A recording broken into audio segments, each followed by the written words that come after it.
been a real pleasure over the last number of months seeing the Alekhine defense, the Dark Knight Rises, grow and improve. And I really love the things that have been going on. The good people of Chessable hit me up and asked me, would you be willing to do a quick starter guide for your courses? Absolutely. So you can look forward to seeing the quick starter guide soon, but now for a little taste. Of course, I'm constantly playing Blitz on chess.com and Lee Chess, and I played a game that I felt pretty good about, so I wanted to add it into the mix. It's already been added into the main course. Here's a little video just to give you a teaser. And for the people who don't own the Alekhine Defense, The Dark Knight Rises, and you're looking to try out something a bit new, it is on sale during the holiday season. It's currently the 27th of December in the year of our Lord 2019. Check it out. Only a few days left, but along with the other courses, I mean, we got some interesting things on sale at Chessable. Take a look at what people have to offer. Some great stuff. So without further ado, let's jump right in to this Alekhine game.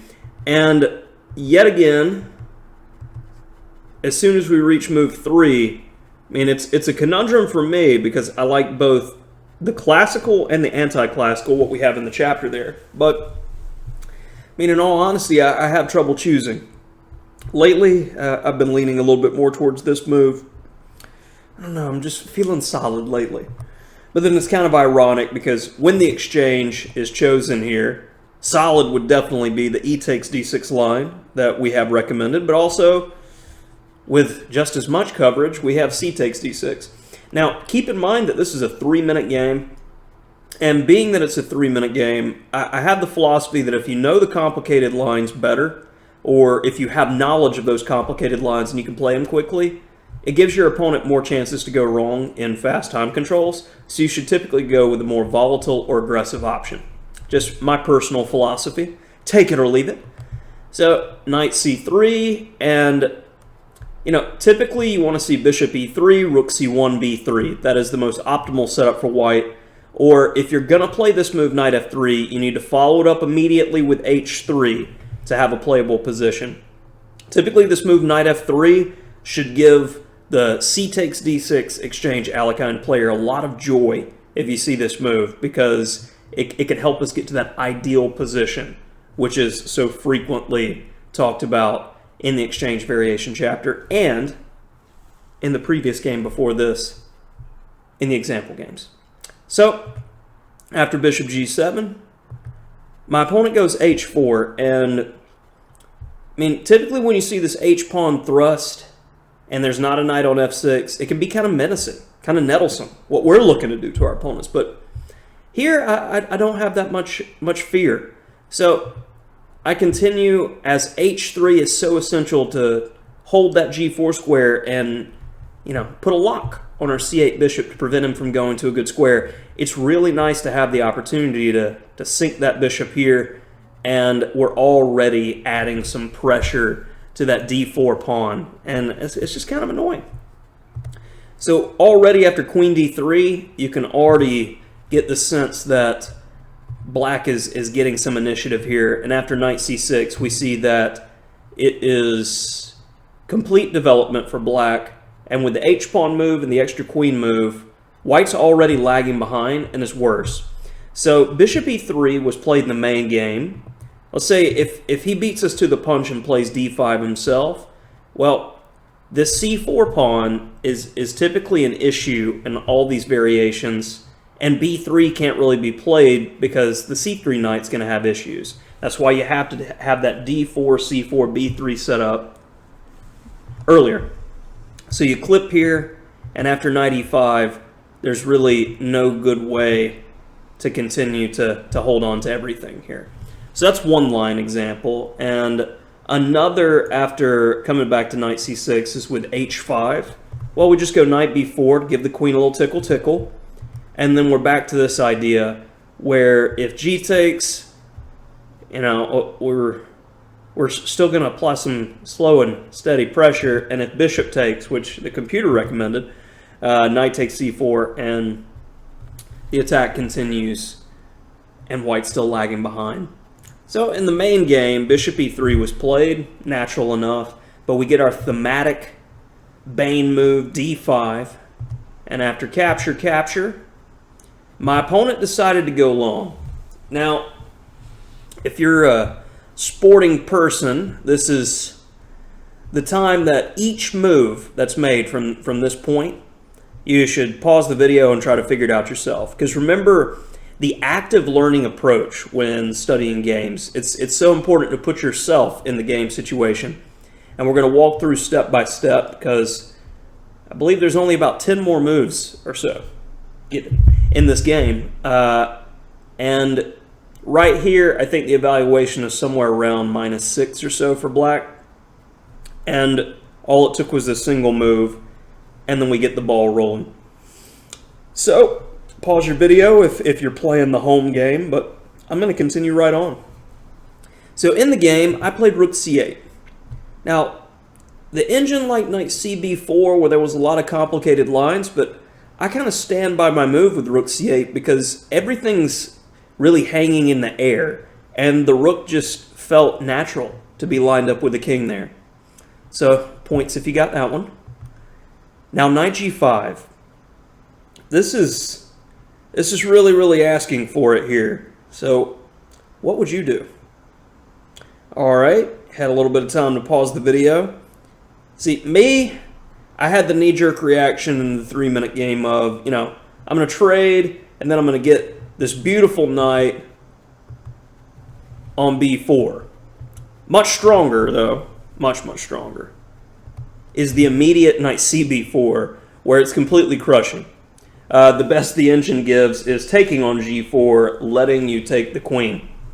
So, I don't even think I would have posted it if we would have gotten to that point, but I guess fate had it where I decided to trade off the light square b, and it's getting fun here for black. There's some interesting lines, like for instance, bishop d2 was played in the game, but if king b1, what would you do here? Thematic. All right, you had time to pause again. Rook takes c3, and if b takes c3, we got knight takes c3, forking king and queen. An important theme to recognize, one that I was completely oblivious to multiple times. So bishop d2 was played. All right, now, what would you do? Okay, moving. Knight takes a2, exploiting the pin, check. Now right here there's multiple moves for an advantage. I believe the engine really liked queen b6 here, as well as bishop takes d4. I don't know, I'm a bit of a provocative guy, so queen a5 was what I played. And this is where it gets kind of interesting. King tries to run, knight a takes c3. Now what would you do? Kind of important. Did you spot the thematic sacrifice? Because it's beautiful. I didn't. I played rook c6 with the same idea, trying to go for mate over here, but rook takes c3 was much more forcing and beautiful. Missed opportunities. Now, I don't want the king to be able to run. Looks like he's trying to escape to d3 right now.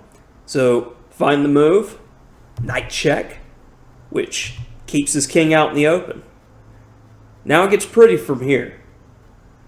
See what you can find, because you're starting to have some like mate and 6 type positions in here. So see if you found the first critical move, which is queen a2 check. And after king takes b4, you can pick your poison. See if you can do better than I did here. I personally went for a natural enough looking move and won pretty quickly. But let's see, there's 2 different mate and 4s here. See if you can find all of them. Alright, so hopefully you paused your video and did some work here in the position. So queen b2 check was what I played. See, first let's look at rook b6 check. This is one of the mates. So queen b5. Now the beautiful move, queen b2. Ignore the lady. and give mate. There was lots of little mates there. Queen b3 also counted. So let's come back. Now this one is a lot more aesthetically pleasing. Bonus points if you got this one. a5 with the idea of queen b3. You get the other rook involved, and that just, it feels nice. It feels right to invite everybody to the party, as it should be. And after queen a6, did you want to play rook 8 takes a6? Because it's like, you win. You win at chess aesthetics if you found b6 mate here. That, glorious. That's money in the bank right there. So I played queen b2, and after king a4, rook a6, and my opponent had had enough. So what can be said? It's one of those things playing the Alekhine defense. It may not have the best reputation in the world, but statistically when you look at it and you follow the games of extremely strong players like Grandmaster Bortnick, who play it on a regular basis, it's a fashion thing. It's not popular. I mean, when e4 players are studying, it's like number 6 on the list or so of what they're going to study. They're going to spend all their time on the king pawns, the Sicilians, the Frenches, the Carocans.